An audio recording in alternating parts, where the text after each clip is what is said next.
Thank you for joining us this evening as we commemorate International Holocaust Remembrance Day.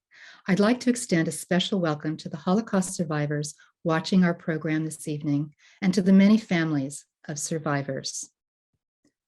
If you'd like to use transcript for this program, please click live transcript at the bottom of your screen and click show subtitles. Thank you. This program is being recorded and will be available on our website. I'd like to extend our deepest gratitude to our lead sponsor for tonight's event, Arlene Ehrlich. Thank you, Arlene.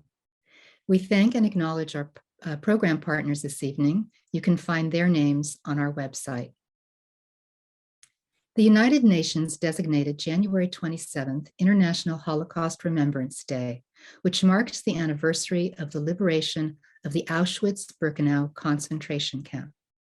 Of the estimated 1.1 million people murdered at Auschwitz-Birkenau and its subcamps, 1 million were Jewish.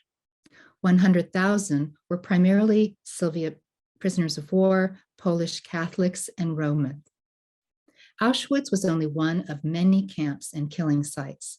By the end of the war, 2 out of every 3 Jewish people in Europe were murdered because of Nazi racist ideology, including 1.5 million children. The Holocaust challenges our concepts of humanity.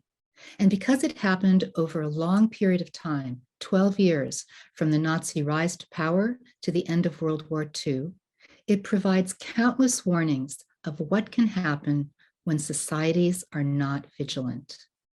Today, we question society's vigilance in the wake of so much anti-Semitism, from terror on the streets of Charlottesville, vandalism in Jewish cemeteries, to hostages held at a synagogue in Texas. FBI statistics show that nearly 60% of all religiously motivated hate crimes are directed at Jews, who are only 2% of the population. Here and around the world, more Jewish people are personally experiencing anti-Semitic incidents. It's now becoming a matter of fact. It should be a matter of outrage. Plato wrote, "Without struggle, there is no progress." It may be that in our lifetime, we can't stop anti-Semitism, racism, or identity violence. It may be that the struggle itself is our work and something we must face in every generation. It's a struggle that ultimately defines what the best of humanity can and should be. Our work must be to educate future generations, lobby in legislatures across the country for stronger protections, put pressure on social media outlets to stop the proliferation of hate. In all our efforts to fight racism, we must include the hatred of Jews. And we must all be vigilant in our daily lives to confront racism and hate in all its forms when we see it. Today, as we observe International Holocaust Remembrance Day together, we honor the survivors and victims of the Holocaust. We remember the families, the children, the musicians, scholars, and poets. We mourn our loss and the loss to future generations. Before the Holocaust, there were countless communities and families in Europe who lived lives very similar to ours. They loved, they learned, they danced, they cooked, they cherished their traditions. To honor them is not to think of them as victims, but to remember them as we would want to be remembered. I'd like to show a short compilation of films taken just before the Holocaust of the Jewish experience in Europe. It's filled with life and laughter and serves as a living memory of the vibrant communities we choose to remember.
We commemorate International Holocaust Remembrance Day to remember them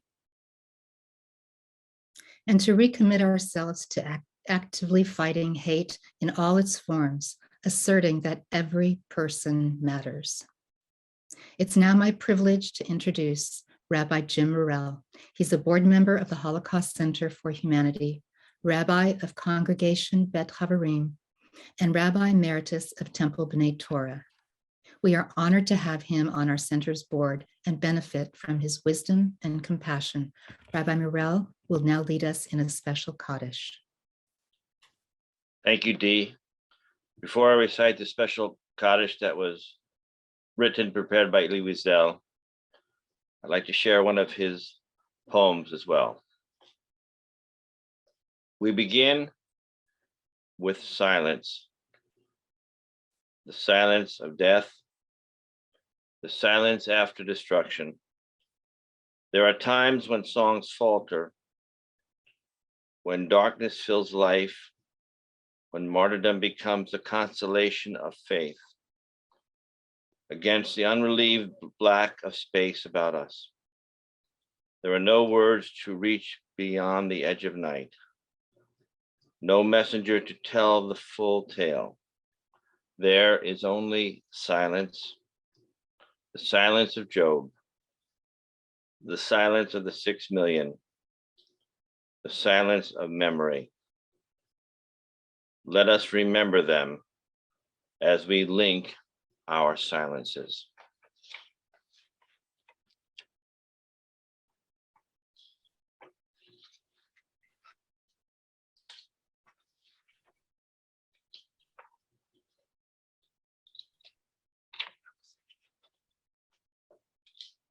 The words of the Kaddish are traditional Jewish prayer of mourning and affirmation, as prepared by Nobel Peace Prize recipient Elie Wiesel. Yitkadal, Auschwitz, V'yitkadash, Łódź, Shemei Rabbah, Honar, Bialma Divrach Hirute, Babiyar, Vayamlik Malchute, Medainik, Achayachon V'yomechon, Birkenau, Uvachayedekol Beit Yisrael, Kovno, Bagalav Izman Kariv, Yanovsky, V'imru, Amen. Yehei Shemei Rabbah Mevarak L'olam Omeil Maya, Yit Barak V'yishtabak, Terezin style. V'yit Pa'ar V'yit Romam, Buchenwald. V'yit Naseh V'yit Hadar, Treblinka. V'yit Halev V'yit Halal, Vilna. Shemei Dekucha Barichu, Bergen-Belsen. Leila, Mauthausen. Min kol birachata v'shirata, Dacha. Tushbacha v'nechemata, Minsk. Da'amiran bi'alma, Warsaw. V'imru, Amen. Yehei shalom araba min shemaya v'chayim. Aleinu v'al kol Yisrael v'imru, Amen. Oseh shalom b'mramav. Hu ya'aseh shalom. Aleinu v'al kol Yisrael v'imru, Amen.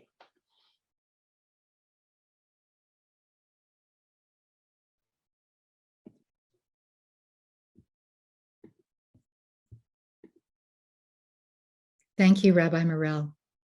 After tonight's performance, Alana Cohen-Kennedy, our center COO, will lead a Q&A with conductor Murry Sidlin.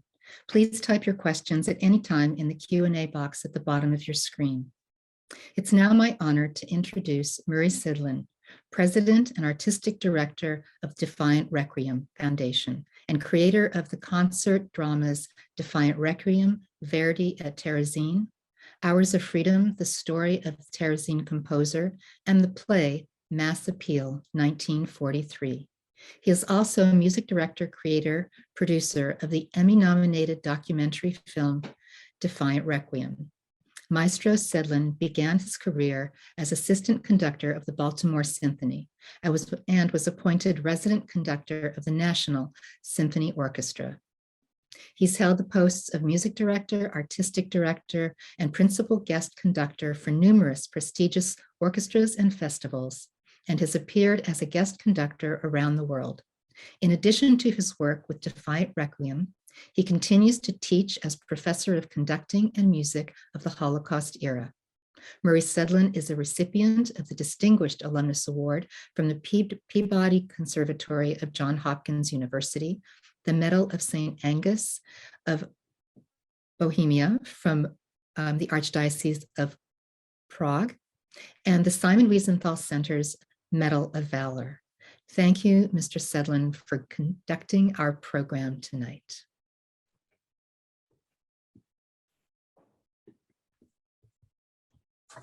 Thank you. Good evening, everybody. Thank you for having me. It's a privilege to be invited to join this commemoration of this International Holocaust Day, this holy day, and the anniversary of the liberation of Auschwitz. As president and artistic director of the Defiant Requiem Foundation, I want to indicate that I am not the typical kind of ordinary president. I am much more of a messenger for the mission of Defiant Requiem, a mission which is completely dedicated to Holocaust education.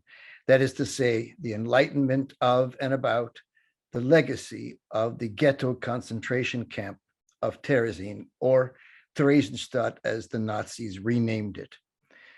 The legacy, about 1,000 concerts from late 1941 until liberation, 2,400 lectures, drama, opera, cabaret, 530 lecturers, prisoners, for 2,400 lectures.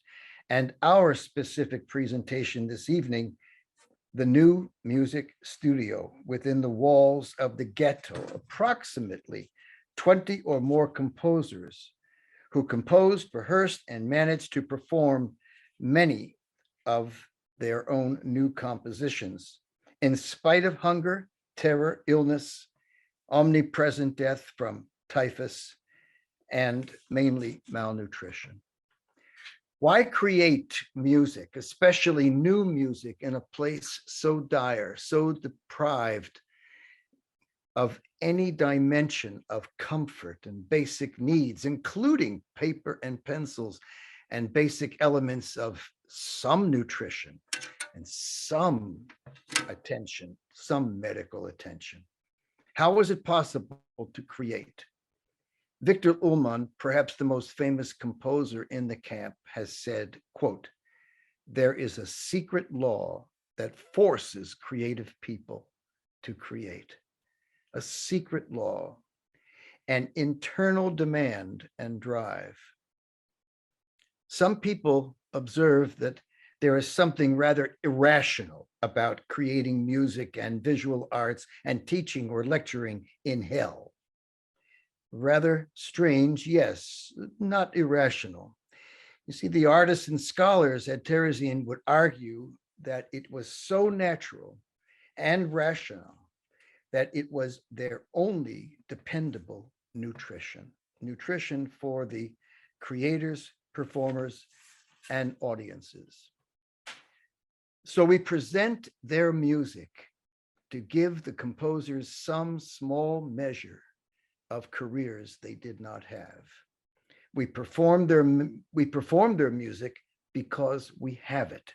We have a fair amount of it, but not to perform it, as our colleague pianist Philip Silver reminds us frequently, not to perform it would be to murder them a second time. Now, about the quality of the music, I feel it is not to be judged apart from where and how it came to be, the miracle of it. I find each composition falls into a category which tells us more than the notes and harmony and rhythms can. You'll hear that, I'm sure. If the music you'll hear is sung, and some of it will be tonight, then the text gives us the facts, but the sounds of the music gives us the truth. Here are some of the categories into which this music falls. Category number one, I call longing. Longing looks back, what was, and dreams of what was. Category two is hope. Hope looks forward. Hope is a prayer for a future, a future. Number three, the messenger. Something constructed in the music that informs us in addition to the music itself. And then there's fate. Well, the cabaret performers usually are forever tempting fate. And as long as the Nazis didn't understand Czech, the cabaret people got away with a lot. The next category is the eyewitness. Can music really serve as an eyewitness? Do you mean ear witness? No, I mean eyewitness. And there's a composition tonight that will serve to demonstrate that concept. Next is pure entertainment, just a smile, just to bring on reverie. We have a wonderful composition that is one that demonstrates pure entertainment. Next is a category that many of these compositions can fit into. It's called the broken heart. Enough said, but I'll tell you about the composition when we get to it. Next to last, censorship. There wasn't a lot of censorship about the music, but there was some, and some of it was significant. There was an opera that was supposed to be performed, The Kaiser from Atlantis by Victor Ullmann and his partner, Peter Keene, wonderful librettist and visual artist, murdered at 26. Kaiser from Atlantis is a rather large composition, about an hour's worth. That's for the next trip in person. And lastly, in memoriam. Well, that says everything you need to know, but there are some compositions, one in particular I would love to bring for you to hear in person. It would be an X-ray of the tragedy of Lidice. I'm often asked, does this music represent where they were and how they were forced to live? Or did the music leap over the barbed wire and connect with the diverse Euro styles of composition that emerged from major artistic centers? Yes to both curiosities. What's interesting is that actually the composer at Terezin had more license to create and to create uniquely, not hindered by Nazi decree of how music should sound and the effect it must have on the general public. Joseph Goebbels, who was the Minister of Propaganda, came out with a proclamation entitled The 10 Principles of German Music Creativity. The 10 principles primarily are all about melody. It should be memorable. We should be able to sing it. It should enrich. It should inspire, so forth and so on. Everything very obvious. But it's interesting that the government, the Nazi government, comes out with principles of German music creativity. I'll spare you 9 of them, but there's one that I want to read to you because I think it's quite interesting for our purposes tonight. I have to bring this, so the print is so small. As with any other art form, music originates from mysterious and deep forces. So far, obvious and okay. Rooted in national traits. Red flag. Thus, it can only be created and administered by the children of the people, based upon the needs and the unrestrained musical drive of the people. Kind of obvious and also rather foggy in exactly what it means. But now this sentence: Jewishness and German music are opposites, which, due to their nature, grossly contradict each other. This is mysterious, isn't it? Jewishness and German music. I'm not quite sure what he is saying, except that I know it's insulting, which due to their nature grossly contradict each other. The battle against Jewishness in German music, which Richard Wagner, in solitude and solely relying on himself, had once taken up, is therefore still our primary duty at present, never to be abandoned.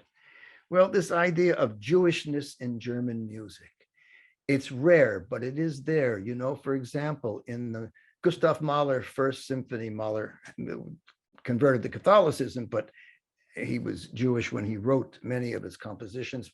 He was born Jewish before, of course, he later converted to Catholicism. There's one part of his First Symphony in the third movement where he takes what sounds like Frere Jacques and makes it sound Yiddish. It goes something like da-dee-da-da-dum, da-dee-da-da-dum, da-da-dee.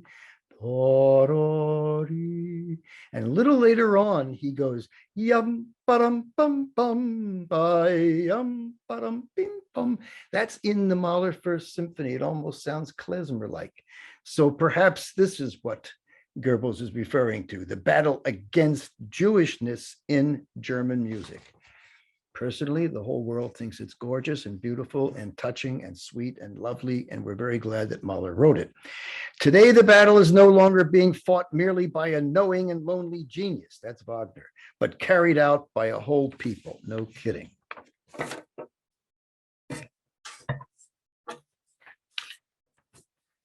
In Terezin, new music was not governed, not limited, not illegal in any way. In Terezin, new music freely expressed, as opposed to how Goebbels would have them composed.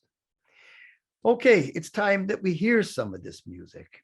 I'd like to introduce you to various compositions. We're going to have the taste, the sip, the sample, the swatch of the new music studio.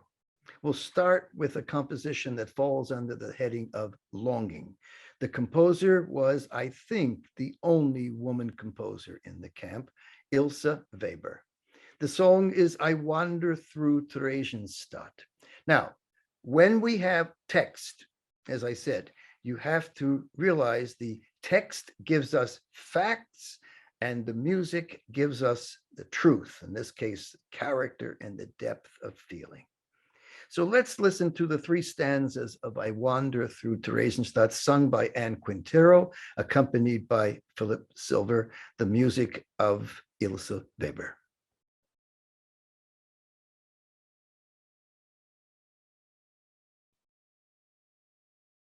Ich wandre durch Theresienstadt, das Herz so schwer wie Blei, bis je mein Weg kein Ende hat, bis je mein Weg kein Ende hat, dort knapp an der Bastei, dort knapp an der Bastei. Dort bleib ich auf der Brücke stehen und schau ins Tal hinaus. Ich möcht so gerne weitergehen, ich möcht so gerne weitergehen.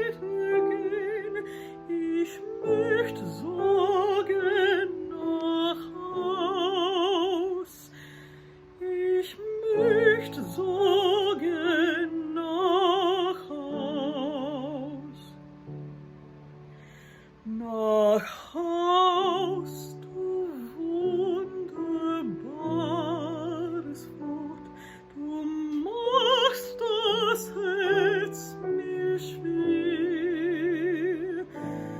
Man nahm mir mein Zuhause fort, man nahm mir mein Zuhause fort, nun hab ich keines mehr, nun hab ich keines mehr.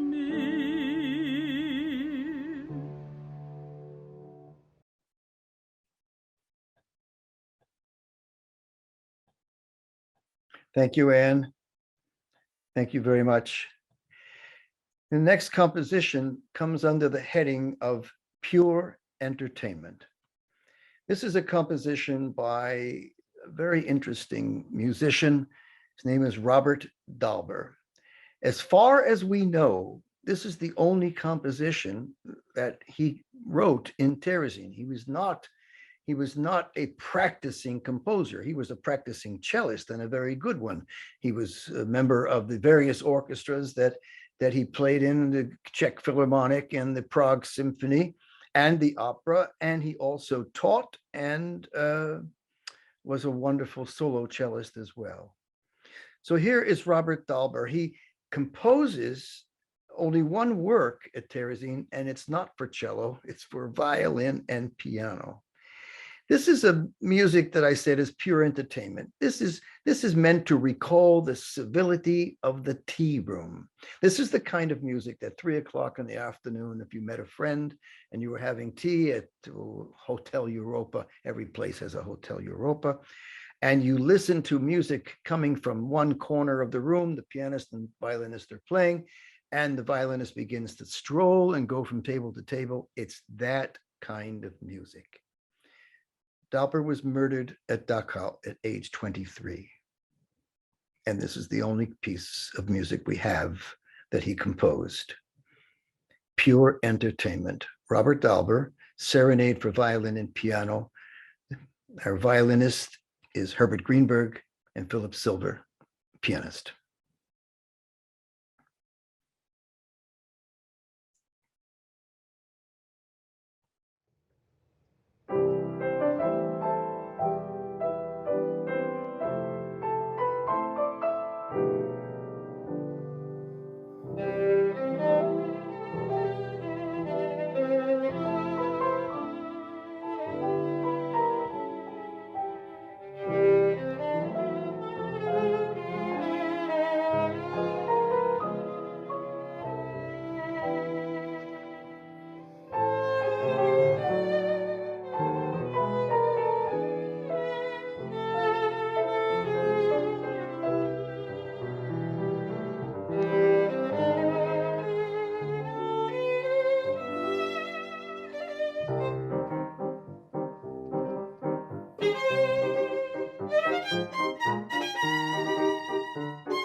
Thank you, Herbie. Thank you, Philip.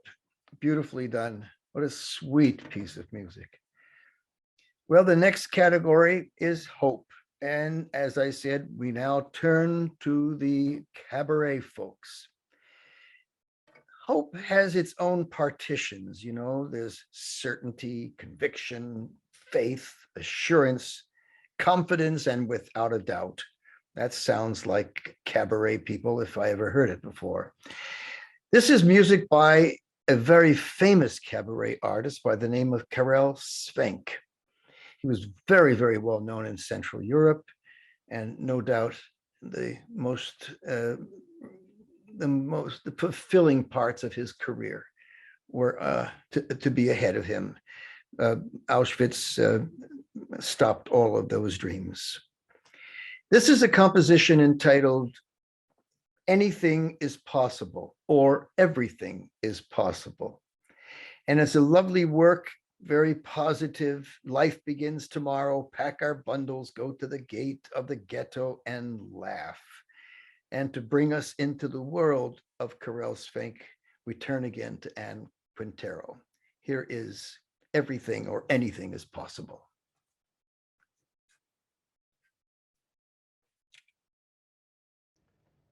Jarni burgeosi nog do prevoši, komu smišpil do koneb gidan, komu plakat bez причины не sluši, kdo zna lasku a je milovan. Каждый отуж так и не бои ночи, скратка, kdo je na tom svete rad. Ten se nikdy na někoho nemračí, vesele se zpěvá častokrát. Všechno jde, když se chce, za ruce se vezmeme, navzdory krutého humor srdci máme. Ten solen stále jen se má tam se stěhujem, a jen Petrice slovy smíme psát. Ale zítra život začíná a s ním se blíží čas, kdy si spálíme svůj ráneček a pojdem domů zas. Všechno jde, když se chce, za ruce se vezmeme a nad rozkažkama budeme se spát. Ale zítra život začíná a s ním se blíží čas, kdy si spálíme svůj ráneček a pojdem domů zas. Všechno jde, když se chce, za ruce se vezmeme a nad rozkažkama budeme se spát. Thank you, Anne. Wonderful. Great music. This next category, I would just say it's more hope, but with humility and hope that is prayerful. The composer has a very strange name, James. That's not so strange, only for a German. Simon, that is German. So there's no music from him that was composed at Terezin that lasted. We have no idea what happened to it. But because he's such a significant composer, that I wanted to introduce him to you. So we're going back in time a little bit before he was arrested. And we're going to play for you now a work that is a very unusual work. It's an arioso for unaccompanied cello. Now, unaccompanied instruments playing solos is not unusual. We all know about the Bach suites and the for cello and the sonatas for unaccompanied violin. And of course, it even goes back further than that, before Bach. But this is unusual. This is where the harmony under the melody and the dissonance folds in, allowing the melody to change its shape and direction. It is a really unusual work, and it's beautiful. It inspires contemplation and, I think, a private searching for one's own harmony. This is the unaccompanied tradition. This is James Simon. He was a wonderful pianist, very well-known pianist. So wonderful was his piano playing that of all the pianists in Berlin, whenever Furtwängler, the famous conductor of the Berlin Philharmonic, needed a pianist for a certain part in the music, often they turned to James Simon. He was composer, teacher, pianist, spent time at Hebrew University, teaching and performing. And when he came back to Europe, he originally was sent to Westerbork, the Dutch camp, and then to Terezin, and then his last stop was Auschwitz. He has a number of songs that are very interesting. We found about 6 of them at the Leo Baeck Institute. We were very lucky that we found them, and they were very kind and sent us copies of them. We also have songs that were sent over from him through an accompanist to Marian Anderson. We don't know if she ever sang them, but we have them. They were at the Rare Book Library at University of Pennsylvania, where all of her works are housed. So this very interesting, very accomplished, very interesting, very imaginative composer, James Simon. Here is his unaccompanied work for solo cello. It's called Arioso, and the cellist is Noreen Silver.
Beautiful work, wonderful. What imagination. Thank you, Noreen. Thank you so much. Next, we have the category of the broken heart. Well, all of the music could fit under this category probably. But this is another case where we have a composer who we know wrote a fair amount of music in Terezin, which we just don't have. That's not unusual, how the music disappears and how it doesn't get where it's supposed to be. And that's what happens and what has happened. This is a work by Carlo Tauber. It's a song. It's a beautiful song, and it's called Ein jüdisches Kind, a Jewish child. And this is going to be sung by Ariana Zuckerman, accompanied by Philip Silver, with an interlude played by Herbert Greenberg on the violin. I want you to ask yourself as you listen, what was it like to be in the audience listening to this song? Here we go. The Broken Heart, Carlo Tauber, a Yiddish child.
Thank you, Ariana.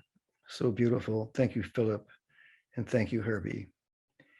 Beautiful song. So handsomely done, so deeply touching. The next category is what I alluded to in the very opening when we were talking about categories. I mentioned the category of the messenger. Is it possible? Is it possible for music to carry messages? I guess it's possible. Does a composer want to do that? And how is it accomplished? Well, let's take a look. This is music by Victor Ullmann, perhaps the most famous composer in Terezin. He wrote a fair amount of music, but there's something else attached to his resume. He was the self-appointed music critic in the camp. Yes, you thought I said music critic. I did. Why would there be a music critic? Why a critic? Who would want that? Well, it didn't matter who would want it. The new music studio was, sort of his construction. And he wanted to make sure that all music performed, whether it's new music or not so new music or ancient music, that there is a quality to it, that there is some self-respect with every performance by the performers, and that the audience feels fulfilled by the nature of what is being performed and how well it is being performed. And so, yes, he wrote critiques. He absolutely wrote critiques. It's rather interesting, huh? So here's a composition that he wrote for a pianist in the camp. Ullmann wrote this composition. He wrote a couple of piano sonatas for Edith Steiner Krauss. She was a wonderful pianist. By the way, she died 9 years ago at age 100. I was very lucky. I spent the whole day with her in Jerusalem at her apartment, and she went through the music of Ullmann with me, and we talked at length about music at Terezin and the need for it. She was very interesting. She said, I don't remember being sick. I'm told that I was ill a lot. I don't remember being hungry. I'm told that I, like everyone else, was hungry, but I do remember the music. I do remember of people coming into the studio, the room where I was practicing, and sometimes it'd be 5 people and sometimes 50 people. And she said something very interesting to me. She said, when I did those mini performances, those impromptu performances, or the performances that were scheduled, let's say with a premiere such as this, I realized again why I became a musician. Very interesting. She said that her life as a young artist was finding engagements, finding conductors, finding managers, and but eventually, when she got to Terezin, and she used music as therapy, as medicine, as a way to touch people deeply, then she was reminded, she said, why she went into music. Here's a little section from Ullmann's Sonata number 7. This is very interesting. This is from the 5th movement. He inserts 3 short snippets of compositions that are already known and about in the world. One of them is a Hebrew folk song called Rachel, or Rachel, or Rochel. Let me see. Can we do a sample of what Rachel sounds like? Is Ariana up and ready to do that?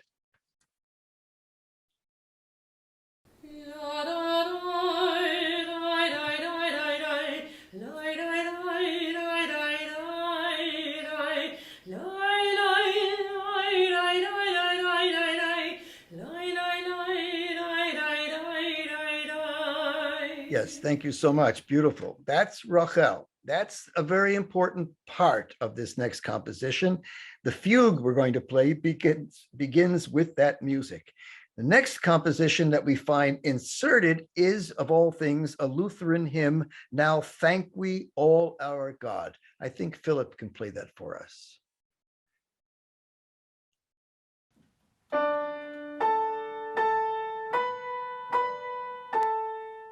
Yeah, and the last part is da da da da dee da da. Now thank we all our God, Lutheran hymn. And the third is a Hussite warrior song, a Slavic Hussite warrior song that sounds like this.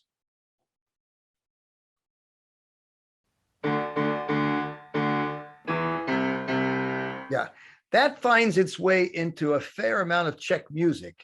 The composer Smetana, in his composition called Ma Vlast, My Fatherland, he uses it. And the Czech American composer Karel Husa used it as the main theme in a work called Music for Prague, 1968. It was a Pulitzer Prize winning composition. So these three pieces are in there. Now there's something else in there that is not generally known, and it's the name of Bach, Johann Sebastian Bach, his last name, B-A-C-H. I'll explain. B in German is B flat. Then A and C are proper, and then H is B in German. So that's B-A-C-H, and that floats around every now and then. So what is the most important theme? Seems like Rachel is, because that's what starts it off. So if we have Rachel in the center and we have the Lutheran hymn, which may symbolize, I'm guessing now, it may symbolize the Germans off to the right. And then we have the Hussite warrior song, the hope that the Czech armies or the Slavic peoples will be able to claim victory at some point along the way, off to the left. And everything is kind of in a state of chaos and disharmony. And the conflagration is in the middle of the soundboard. I asked Edith Steiner-Krauss about this, whether this was any sort of valid interpretation. And her response was, well, if you think so. In other words, Ullmann would not share it, nor if they did talk, it's one of those secrets where performers keep this information to themselves. She did say, however, that pedals got stuck, keys got stuck, there were broken strings and dampers, and I asked, how did the audience react to a piano in such a state? Everybody accepted it. We played as well as we possibly could. We gave it as much musicality and artistry as we could, in spite of the obstacles. So there we have it, the story of how this composition came into being, what it is, what's in there that might be interesting to everybody. So let's listen now. Let's listen to the portion of the fifth movement of the seventh piano sonata by Victor Ullmann, and played for us by Philip Silver.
Bravo, Philip. It's a tour de force. What an incredibly difficult, demanding composition. You played it so beautifully. Edith said it was hard to find time to practice that piece because there was only one piano for quite some time. And there were several pianists in other concerts, and she had to share the instrument, of course. And you wonder, where in the world did Victor Ullmann find enough paper and pencil, manuscript paper, or paper that he can draw the lines and spaces? Where did he find enough in order to write a composition such as that, plus the opera that he composed as well? Well, all these mysteries, we still work very hard to try to find out more and more about it. Meanwhile, we are just in awe of the music. Here's another composition under the heading of fate, destiny, fortune, kismet, what's in the stars. It's another one from those guys who are so imaginative. This is by Martin Roman. Martin Roman was the leader of a dance band entitled the Ghetto Swingers. That was their band. That's a picture of them there, the Ghetto Swingers.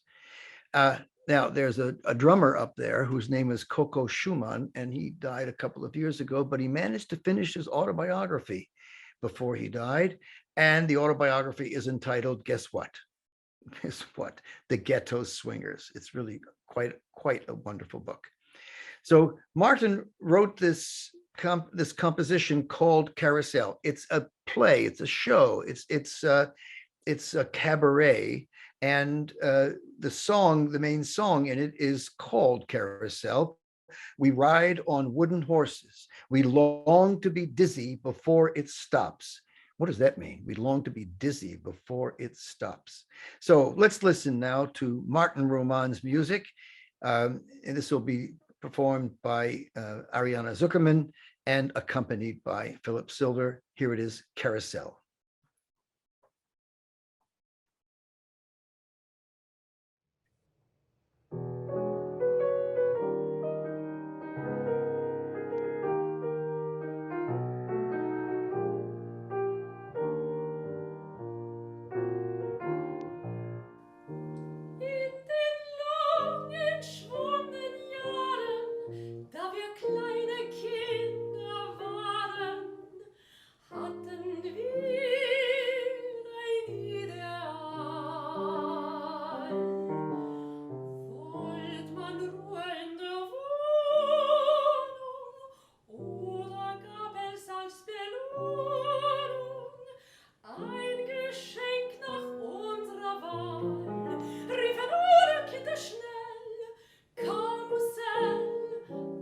Bitte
Beautiful, Ariana. Thank you. Thank you so much. Here's one that I promised you earlier. It's under the heading of Eyewitness. Music is by Karel Berman. Now, let me tell you about Karel Berman very briefly. First of all, he was a great singer, and I mean great. He sang the bass part on all the performances, all 16 performances of the Verdi Requiem that was performed at Terezin. He went to Auschwitz, he survived Auschwitz, and after the war, he had an amazing career. He did all the bass parts all over Europe, all the major operatic roles and symphonic roles, that is the oratorios and so forth. He was a wonderful composer, conductor, and pianist. And this composition he wrote actually in Terezin, and it's entitled the Terezin Suite.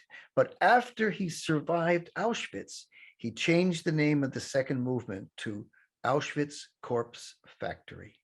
And that's why this piece comes under the heading of Eyewitness. It's not long, it's short. It's going to be played by Philip Silver. It's another difficult piece to play, but it's worth our time. Let's listen to Auschwitz Corpse Factory by Karel Berman.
Thank you, Philip. Thank you, Philip.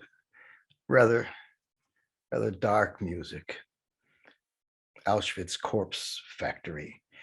If you want to hear Karel Berman sing, you can find him on YouTube in a number of different roles.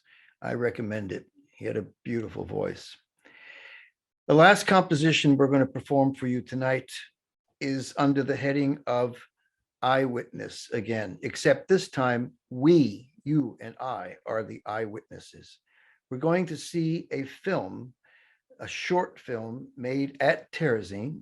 It was a performance of a work by Pavel Haas, one of my favorite composers of that whole era. It's called Etude for Strings, And the conductor is an extraordinary conductor, Karel Ančerl, who at one time after the war became conductor of the Czech Philharmonic and ended his career as conductor of the Toronto Symphony for several years. This is a film made by a great filmmaker, director, also a prisoner by the name of Kurt Geron, who was a great artist. He was in the very first production of Three Penny Opera, as a matter of fact, as a song and dance man. So let's listen. Here is Etude for Strings, filmed by Kurt Geron with music of Pavel Haas. At the very end of this, you'll see, if you look very closely, you'll see a small figure of a person heading toward the stage to shake the conductor's hand, and that is the composer, Pavel Haas.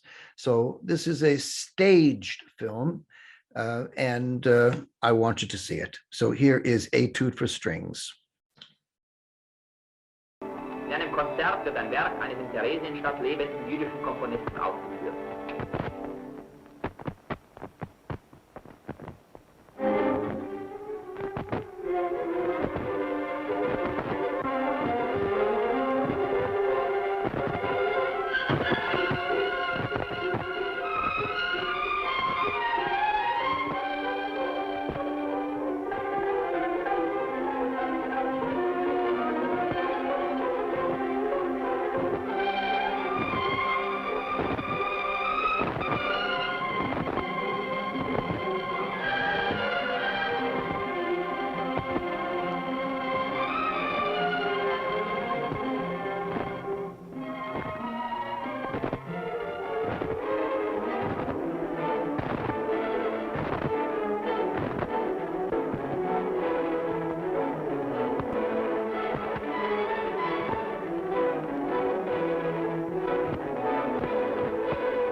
Well, there you have it, our contribution. We will continue to perform this music and give as much of it to the general public as possible. I want to thank my colleagues, Philip Silver, pianist, Herbert Greenberg, violinist, and Quintero, mezzo-soprano, Noreen Silver, cellist, Ariana Zuckerman, soprano, and my colleague, tech producer, and general manager, Mark Rulison, director of education, Alexandra Zapruder, our executive director of the foundation, Louisa Holman, and the chair of the board of our foundation, Ambassador Stuart Eisenstadt, our guiding spirit, enormously generous with time and energy, spent his entire adult life on behalf of survivors and continues to serve, consultant on Holocaust matters now to Secretary of State Blinken, and just yesterday, President Biden appointed Stu Eisenstadt as chair of the United States Holocaust Memorial Museum. So these are my colleagues, and we have been graciously, how shall we say, we are very, very pleased and proud and privileged to have been able to bring our message to this audience this evening. Thank you so much for having us. Thank you so much, Murray, to you and to the performers. This was such an outstanding program. Thank you so much. We have a number of questions from our audience members, and I'd like to pose a few of them to you. The Sure. first one comes from Elizabeth, and you touched on this a little bit, but I'm hoping maybe you'll tell us a little more. And she asks, how did the musicians get their instruments in Terezín, and how did they manage to perform this music? Well, it's a great question, and it's a very complicated one. Some of the musicians brought their instruments in. Now, in order to do that, you were only allowed, I think, about 105 pounds. When you were, you knew you were coming to Terezin, you were allowed just to bring in that much. So if you brought in a violin, that's got to count toward the amount of weight that you are bringing in. In one case, Robert Dalber had his cello dismantled by a luthier, a string teacher, a string builder and repair person in Prague, and lined his trunk with it, and then reconstructed it when he got to Terezin. But when you are performing, such as they were just doing in an orchestra setting, there weren't enough people who had instruments. And the Nazis had collected instruments from all over Europe and actually put them into a storage area in the, if you've been to Prague and you know the area of within the Jewish quarter, there are some 4 or 5 or 6 synagogues in a row, and inside one of them was a very large storage area. The Nazis collected instruments, and they were going to put those instruments up on display as they were going to make this whole area into a museum for the extinct race. That's what they were going to call it. So when it was necessary to have instruments, somebody on the Nazi staff would call down to Prague and say, we need 5 violins and 3 violas or whatever it is. Can you bring them up? And they would bring them up, and they would use them, and then they'd have to go back down again. So that's how they got some of the instruments. There weren't too many wind or brass instruments, but those that were there were brought in by the individual owners and the people who played it, the professionals. How did they prepare these concerts? Was that the other part of the question? Yeah. Yes. Okay. It got to the point where after the third commandant was named Ram, and he was happy to have more performances and things that were entertaining, because he wanted peace, and he thought that anything he could do to take their minds off of hunger, to take their minds off of the things that occupied their minds. Where's my husband? Where's my wife? Where are our children? Who's my parents? Are they well? All of these things. As long as he gave them the license to lecture and to perform and to create, then that seemed to keep the level of anticipation and anxiety at much lower pace.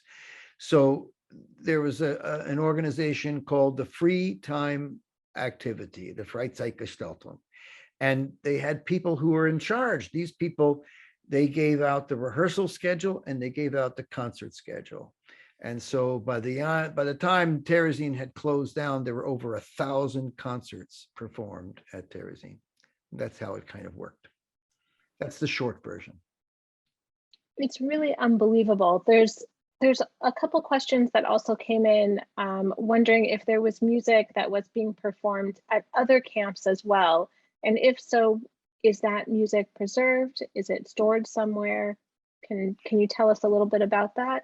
Yeah, the only composition that I know of in one of the camps that was composed, this was not like the Partisans of Vilna and those songs. That's different. No, you're talking about camps. I can't remember the name of the camp, but it's a prisoner of war camp, and I believe it was in Belgium or it was in France, and that's the place where the Messiaen Quartet for the End of Time, that came out of that camp, which might be the most famous composition to come out of the Holocaust era by prisoners. It's a brilliant piece, and it's a wonderful piece, and it's extraordinary, and it's played all the time. Unlike this music, which doesn't have really a great audience yet, it needs to percolate much more, and we will do what we can about that. But that Messiaen piece is quite famous.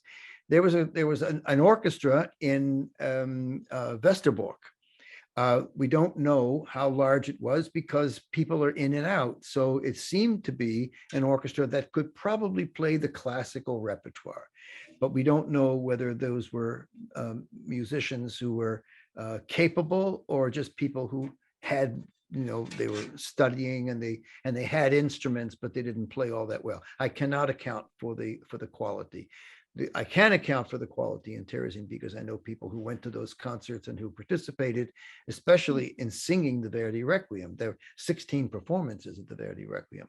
But the answer is yes, there was music in many of the camps, but I can't tell you about the quality of it, and I don't know whether or not there was music that was composed there.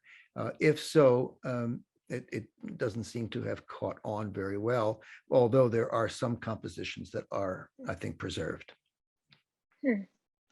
So Murry, we saw this with some of the composers that you featured in this program, but were there some of the musicians that survived to talk about this? And did they continue their musical careers?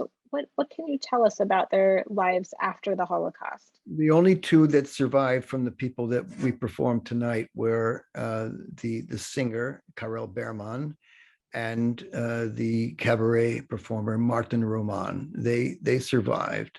Roman had a fabulous career as a dance band musician around New York, New Jersey. He lived till the 1990s. I don't have the exact dates. I think it was on the screen, but I don't remember what it was.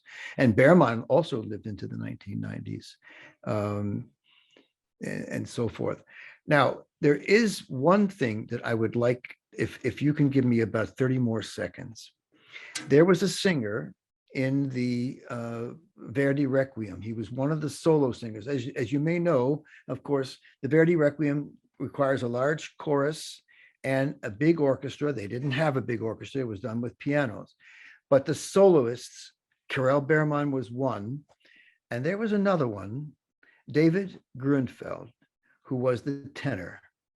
He changed his name after the war to David Garin because he thought with a Jewish name, it was going to be tough to get inserted again into the concert life in Europe. Whether it was true or not, I don't know. That's how he felt.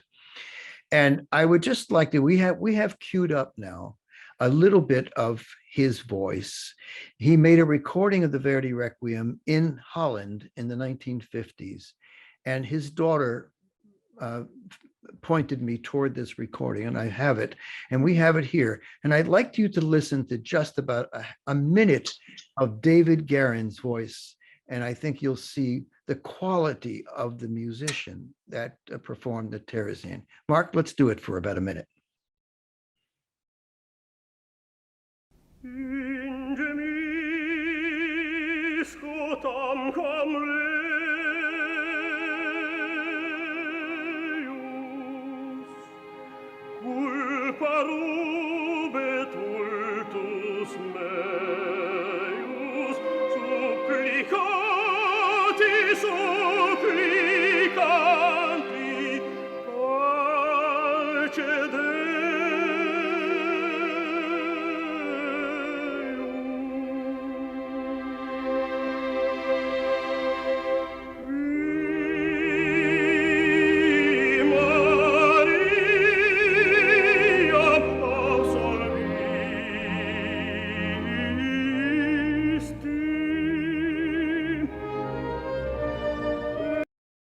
Yeah. The reason I wanted you to hear that is because I took that recording to others who I know sang in the choir, and I played it for them. And I said, this was extraordinary. David Garin is just a phenomenon. And their reaction was, yes, he was very good, but the other three were just as good. And so we have an idea, of the quality of these performers. So some of the singers, yes, they survived, but you're talking about the music. We work diligently to try to find more of it all the time, and to give it its due. It's so beautiful. I mean, it just lifts my heart to hear it. It's so beautiful.